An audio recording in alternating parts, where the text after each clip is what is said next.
Social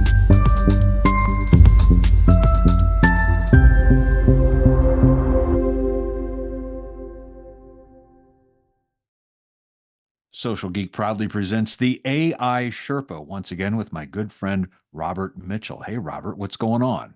Hey Jack, how you doing? I am doing well. What is happening these days, and how is life at WSI? We're very busy. We're about to go to our national conference where I'm going to be running a panel of some of our AI adopters, some of our franchise owners, vendors, suppliers, and actually keynote speakers are going to be on my panel, all talking about AI uses in the world of digital marketing, as well as working with clients on the front line. So we're excited about that. And then of course I'm running a co-running a panel on or a session on training our franchise owners on our new AI adoption framework. So that's what we're doing this week. So But you're talking to a lot of people about that stuff, even outside of WSI. I see you on LinkedIn and all of the other social channels all over the place at all of these great marketing and technology events and franchise events talking about AI. Tell me about some of the events you're doing lately, and what exactly are you talking to all of these people about at each one of these? yeah, so obviously I'm catering it to my audience. So the next two speaking engagements I have are in the franchise community. One is the Franchise Success Summit. It's going to be in Raleigh, North Carolina on the 24th through 26th. I'm sorry, that's this week. On the 8th through the 10th. And what I'm talking, and the next one after that is with a group of master franchise owners of a system that will remain nameless. It's kind of like they're going to be meeting and they wanted me to come talk about AI because I'm working with one of the master franchise owners on adapting some brilliant solutions within their existing unit, not the mothership, because this is kind of baby steps to that happening, right? Because you can't turn a huge cruise ship without showing some impact and showing some actual how AI has impacted this particular 200 unit master franchise owner. Anyway, so but next week or the week after is the Franchise Success Summit, and these are going to be clients of a law firm that has organized this event. They do it every year, and they wanted me to talk about AI adoption. And there's going to be emerging franchisors there, also some senior ones, 100 or more units. And what am I going to talk about? Well, we don't know the audience. That's the problem with a lot of the time with this particular type of topic is you hear it all the time, 60 Minutes, and even Oprah talked about it recently. But what is their level of understanding? They hear AI, they think they know what it is. They've watched movies on it or something, but we have to bring them at a level. So the first thing I do when I talk to people is bring them up to a certain level of understanding. Difference between artificial intelligence that's been around for 60 years and large language models, which is a newer version of the technology that is why we've leapfrogged into the conversation on today's podcast or any podcast these days. And then from there, after I've introduced them to the basic terms and some of the basic tools and the capabilities of the models, so they can say, oh, so this is what everybody's been talking about. Then I want to dive into how do we transition from knowing about it, from how to ask ChatGPT to give me a recipe for cookies, to how to use it to impact my business. And that's the biggest leap that people just don't. I mean, even the last time I spoke at the FXFC conference, one of the main questions that came up was, well, how do I do it? What do I do now? This is great, but how do I start? And Yeah, this is, I I've think heard that. we've seen that in all kinds of technology throughout the ages, though. For years, there were people doing conferences about the internet Mhm. and then social media, and I'm sure before that there was something about broadcasting, and before that there was probably 200 years ago something about newspapers, right? And I think there's a lot of talk, but what I like about all of the keynotes that I've seen you do and the panels that you're on, it's really pushing people to actually get involved and get engaged, Mhm. because you can come out and just release a bunch of stats and show people how fantastic some of the new technology is. But if you're not actually sharing stories, which I think you do very well, sharing stories of how this is actually impacting someone's business, they're probably not going to take action. Yes, that's true. And so what I've found is I'll have, it used to be maybe a year ago or even 2 years ago, we were talking about this, like, you better get on the bandwagon or get left behind. I'm still saying that. Even our last podcast we did, I said, People are out of business. They just don't know it yet. And so I hate to keep on using that rhetoric and that kind of narrative, because that's kind of old hat. It's like, well, then fine, Robert, tell me what to do, how to do it. And so that's kind of where I've shifted my talks. I've said, okay, now that I've gotten you up to speed, let's talk about integration. Now I'll give you a case in point. So I've been like getting lots of people booking in my calendar because I have a booking appointment on my LinkedIn. So people just book and I'm go, okay, what are we talking about? I have no idea who this call is for, but it's fine. It's kind of the nature of the beast. But two different franchisors contacted me this week, and they weren't like CEOs. They were kind of mid-level roles and different capacities. And what was astonishing to me is they wanted to talk about AI and franchising and their role, but they lacked a lot of the urgency and enthusiasm about it. And they really lacked any clear understanding of how to get things done. They kind of heard it as a buzzword and they knew they should know about it, but the conversation was like I was talking to a brick wall. And so the clients that I am working with that are moving forward and getting excited, they have to have two things. And this is why I tell you the biggest challenges to AI adoptions comes from not having two groups on board. And that group is, I say this often, is the top-down, bottom-up approach. This mid-level person saw it as a need, but they weren't really the true champion of the organization. Not to mention, they didn't have buy-in from leadership pushing them to do something. And the clients that I've had huge buy-in from leadership that are like yelling at people, go work with Robert, go do this, go figure out, I want you to improve your role, go. Like push, I'll write the check kind of thing.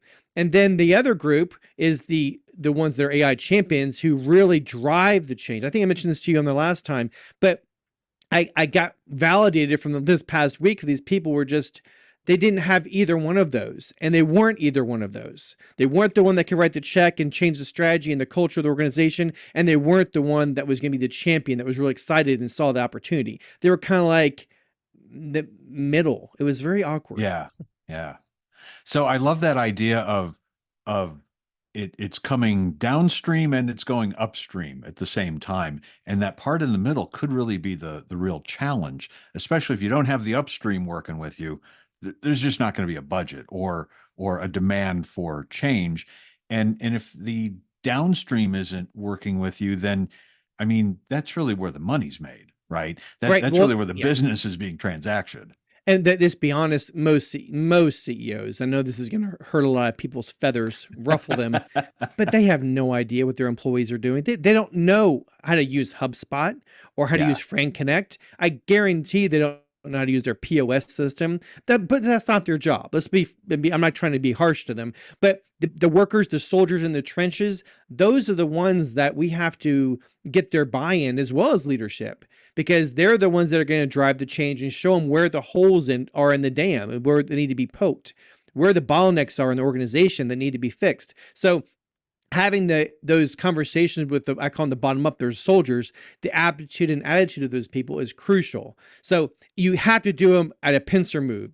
You have to go both at the same time. Otherwise it ain't happening. And nothing made me realize that more than this last week. So that's why my new talks are addressing that point blank, get on board or rally the troops if you need one of those groups. Yeah, and I think the good news is this, and I always see these things from the view of being the eternal optimist, because if I wasn't an optimist, I wouldn't be in franchising. But I think the actual idea of you being at some of these shows and talking to some of these groups, you're already halfway there, right? The fact that these organizations are actually bringing you or someone like you in to talk about AI, that's a really good sign that they're open to the conversation and they're open to change. Because, man, there's a lot of organizations out there that would say, we don't need that, or let's just wait and see. Let's see how it goes with our competitors and see how they do. And then maybe we'll transform into AI 5 or 10 years from now, which really just isn't going to cut it, is it? What's funny is a year ago, I won't name any names or I won't even give you the workshop that I was at. I was in the audience and somebody actually said this, and it was a marketing panel and Mhm. technology in marketing, even worse. And they said, and I quote, "I'm not going to chase a shiny penny with regards to AI." This was early on, mind you, after ChatGPT came out, but definitely don't have that don't be Chicken Little, but also don't be the ostrich who sticks their head in the sand Yeah. either. There's a spectrum there. But please be closer to the Chicken Little. I'd Yeah. rather. Yeah. Well, you want to be early on things. You might not need to be first in your Yeah, category, true. but Yeah. but at least be early. Are there any other topics that you're talking to all of these groups about these days that you wanted to share with us on this episode? Um, whether it's a trade group or whether it's a private company that has hired you to come in. And by the way, I do like the fact that you haven't named those private companies because AI is definitely a sort of a secret strategy that a lot of brands are employing right now, right? You might not want your Yeah. competitors to know that we're about to launch into something and we're bringing this expert in. That's true. Now, Klarna hasn't been so, close to the chest with their proclamations. If you listen to Hmm. the All In podcast, they were talking about this a little bit. Klarna's like, yeah, we're gonna get rid of Salesforce. We've figured out a way that AI can replicate the internal. Like, whoa, that's a big claim, right? Yeah. But I will go back to your question that and the larger companies, I think where I think that why I'm trying to keep it quiet is that they have a strategy, they have an approach that they're trying to make is that when you're part of a large franchise organization and you need the mothership to pivot and you're a franchise owner or one that doesn't have that change, you need to be strategic.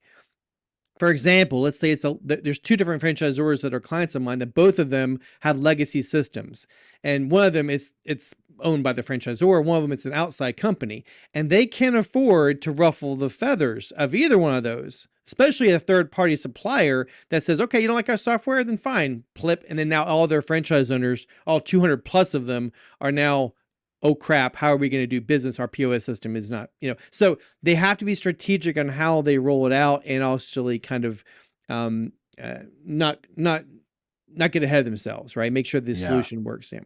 Yeah, and you may have a workforce out there who work for your franchisees who might be a little anxious if they hear that the AI expert is coming in and possibly replacing all of our jobs with robots, right? Oh, I can't help but think Office Space. He's like, what is it you do here? But yeah, I think that it's a good point. When you hear consultant, you hear people start getting worried. We of course we make sure the employees know that we're not coming for their jobs. We're coming to upskill their jobs. But yeah, that's an important element. Something else I was going to think of. I just lost it. But yeah.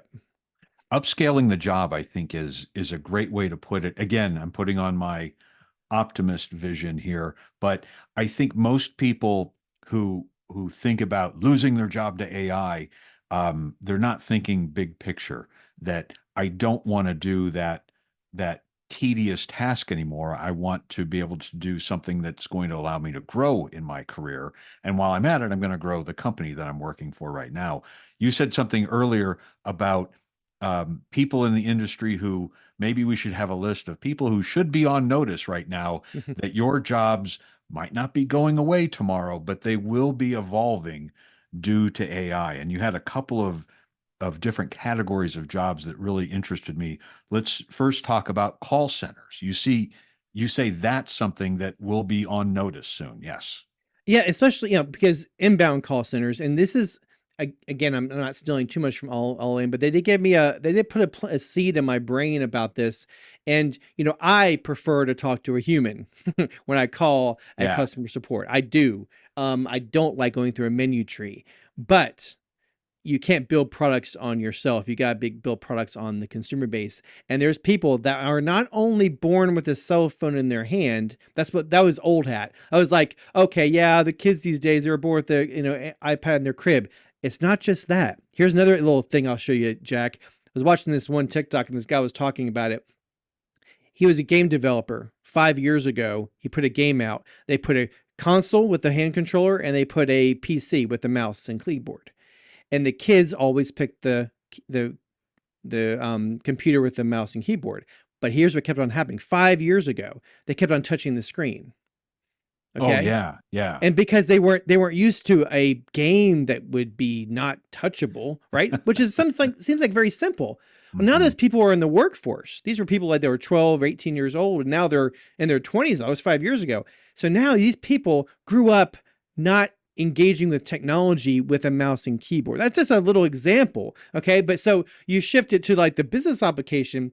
You gotta build your products based on what the consumer base is using. And if you think that yours is immune to AI, then you're sorely mistaken. But going back to your question, which was answered asking again. No, but Going back to yeah, people who are on notice, yeah, definitely include call center yeah, people. call centers. So going back to my point, sorry, is that people don't want to talk to humans. They want just their answers. They want Yeah, just change my flight, whatever. So right. these agents are so much faster because they have all the information, all the training materials. They're experts. They're perfect answers. I mean, if they're done right, right? So you don't have a new person that's their first day on the job who just got a week of training and they throw them into the mix. No, they have people that speak whatever language of the person that's calling in. And it's another problem that might be able to understand them if they're a call center from overseas or something. So these elements are like, holy crap, if you don't see the writing on the wall as a call center, then but let's not talk to the call center companies on there listening to this podcast. Let's talk to the franchisors who use them prolifically in their business. Now you have a potential new solution that's cheaper, higher quality, and faster, and 24 hours a day, right? So all the elements are pointing toward call centers being definitely a new product that you could or a new solution to your problem. So yeah, definitely Yeah, on notice. love that. And the other one that you mentioned that could be on notice soon in the franchise space would be lead qualifiers. Tell me about that. Yeah, so this is kind of like, I was one of those, I've hired them before in FranDev. It's kind of that you want to bring somebody into your franchise sales department because your bandwidth is full. You can't call the new leads because you're busy nurturing the existing ones and trying to close deals and discovery days and whatnot. So your bandwidth is just so many calls you can make. And so you bring in lead qualifiers to kind of get the warm bodies on the phone. So you get these leads across the internet. You need this lead qualifier to know they have a pulse, ask the three basic questions. Do you have the money? Are you located in the state that we can sell and that's viable? And there's one more question, right? Are they the right fit for the company or the brand? So those lead qualifiers are pretty effective. And all those questions can be answered by an agent. Now, I say agent, people think it's a robot on a phone. You would not know the difference, especially if I had that agent call Right. your grandma and ask you to wire transfer you $1,000 from your voice. You wouldn't even know it. So be careful Right. with those And assumptions. and one bonus, these new agents work 24 hours a day. They don't work, 9 to 5 Eastern time only. Truly. And that's a lot of people know this in FranDev. You can't call during work hours a lot of the time. You Yeah, need to be available, especially if you're 3 time zones away, to when that lead that inquired is available. And I did this all the time. I would spend like my Wednesdays, I would work till 9 and call East Coast and after sure, hours, sure. those kind of things. So, but again, these agents, going back to my point, I guess, is that they're not the robot calling. Okay, that part we established. It's also a very well-informed AI texting and a very well-informed AI emailing or WhatsApping or whatever channel that is deemed that particular person wants to engage on. So you have multiple mediums to engage this prospect and can be done dozens of times. No bandwidth limitations. And something that I think I mentioned before in one of our WSI's test that we did from our database of dead leads, we called 10,000 people and got 6 solid leads. Cost us $600. You think, well, that's a lot Wow. of leads to call and only get 6 leads. Only like 15% of them answered the phone. So how long would it take a human to call 10,000 people? Now that's just an example of like dead lead kind of calling, right? But a lead qualifier is inbound or just nurturing that first few steps and then pass it on to that salesperson. So now there's Yeah, and repercussions for this, as we talked about. But yeah, oh yeah, yeah. But the one other positive thing about that is with these new agents you're talking about, they're as fresh and bright and engaged on call number one as they are on call number 9,999, right? And yep. that is unfortunately a limitation with our fellow human beings. Is there is fatigue that sets in, and hmm there are also things like, am I being judged on my results or my activity? right? So those are some of the pitfalls with lead qualifying that maybe these agents are getting around. But you were about to go the other direction Yeah. with, Before I go into the other direction, I want to mention okay, something that came up in my brain just now. One of the clients that we're working with that has, happens with you a lot, yeah, doesn't it? It just well, squirrel. So, one of the things that came up recently, we have a project we're building for a client, and they want to better understand their salespeople and yeah, how. And I'm not talking salespeople from FranDev. I'm talking about across their whole network, all their franchise owners, every phone that rings in their whole system. They want to know: are you following our policies and procedures? Are you following the SOPs, the standard operating procedures for answering a call from a customer? And so what we've done, we have all the recordings. We're setting up an automation that records, transcribes, puts it against the test of the principles of the franchisor, and then gives insights to the FranOps team saying, well, this particular owner could stand to use some help in the department of whatever, right? And so yeah, that is an example of upskilling, right? Using upskilling our FranOps team, giving them more data and more insights into those calls. But again, that particular element, meaning screening the calls, could also be played. So this is about sentiment analysis, right? So we could also use that element in this lead qualifier we were just talking about. We could say, that person doesn't get pissed off, right? right, That person right. doesn't get annoyed. That person's not going to have issues with personalities. So Yeah. I'll just They're tell not you, going to have a bad salespeople. day on a Monday. Yeah. No. And I'll tell you, I've said this for years in sales. I've been in sales my whole life. And I'm like, I've been other salespeople next to me. He's like, well, yeah, Rob, John can sell people I could never sell, or Susie can handle those people better than I can. And that's true. That is kind of, there's just a way about certain salespeople that just other people are gravitated toward. That is not going to happen with AI. They're kind of middle of the road. Yeah. Yeah. Anyway, sorry. They're always going to be um, bright and fresh, regardless of what day it is. Yeah. Yep, true. So where I was going on the other direction is, unfortunately, the negatives of this is it kind of is having a call agent. I'm sorry, having a lead qualifier be an AI element. It kind of we lose the what's it called, the entry point for this industry. We lose Yeah. people that are out Yeah. of college. Where does someone start on a career path, right? Mhm. With an entry level sales job? That is a concern. Um, That's where I used to groom my franchise salespeople, was like make them a sure. qualifier, and then they have their own, and then they move into my role. That would be the pathway. That's how I started, right? Sure. So if we have AI, then this is what we talked about before we launched. Like, what do we do with those people? What are those people going to do now? Hmm. And so my brain goes to, well, they're going to be more aligned with AI than we even think they are. They're going to come out of Exactly. college knowing that they're going to hopefully have developed those skills in college, and using the AI to make them actually better than they would have been coming out of college, and they might be more useful to an organization. That remains to be seen, but that's a whole Yeah. whole other podcast. But it's always been that way with technology. I think 20 years ago, the entry level sales job was, you know, um, doing cold calls for yellow page ads or Hmm. radio station ads or anything in the media industry. It was always that sort of cold call for the mass audiences, right? Right. And those jobs haven't existed in 15 or 20 years now, right? Those Hmm. went away a long time ago, and there are still good salespeople in the industry. So they found a path to sales leadership somehow without having those entry level jobs that people had 30 years ago. So I think there will be a path, like you said, maybe it's through technology and AI, getting good at understanding that. And you don't have to be a telephone expert to be a good salesperson, right?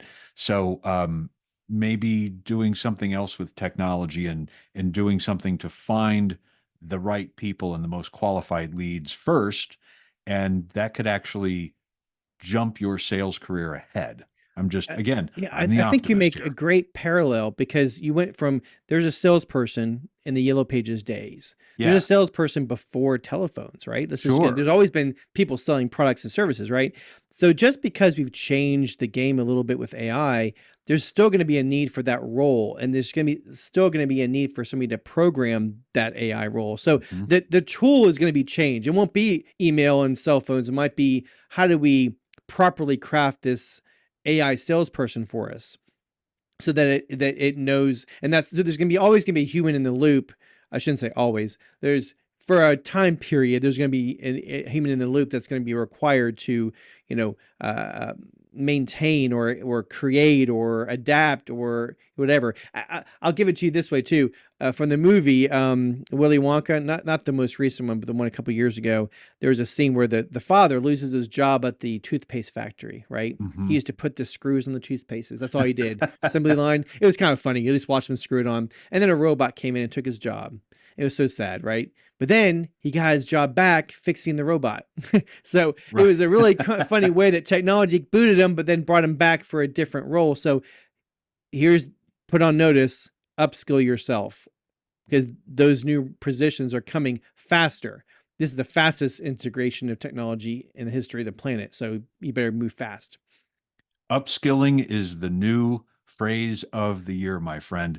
Robert, if anyone would like to contact you with some questions specifically about AI or anything else going on at WSI, where can we send them? Well, I definitely try to check out my podcast. It's called the AI Sherpa Podcast. Oh wait, you're already on here. Never mind. We're on here now. Yeah. So LinkedIn is the best place. Robert Mitchell, TN. TN for Tennessee, because I used to live there. But email me, rmitchell@WSI Corporate. And I was said this last time. I want to say it again. Let's get some questions from the franchise community, because I know there's some people out there who are like, yeah, this is all. What concerns do you have? What questions do you have? Because we'd love to next episode to talk more about that. That's a great idea. Okay, get your questions ready. And next month on the AI Sherpa, Robert will answer your questions. Thanks so much, Robert. We will talk to you again soon. All right. Cheers.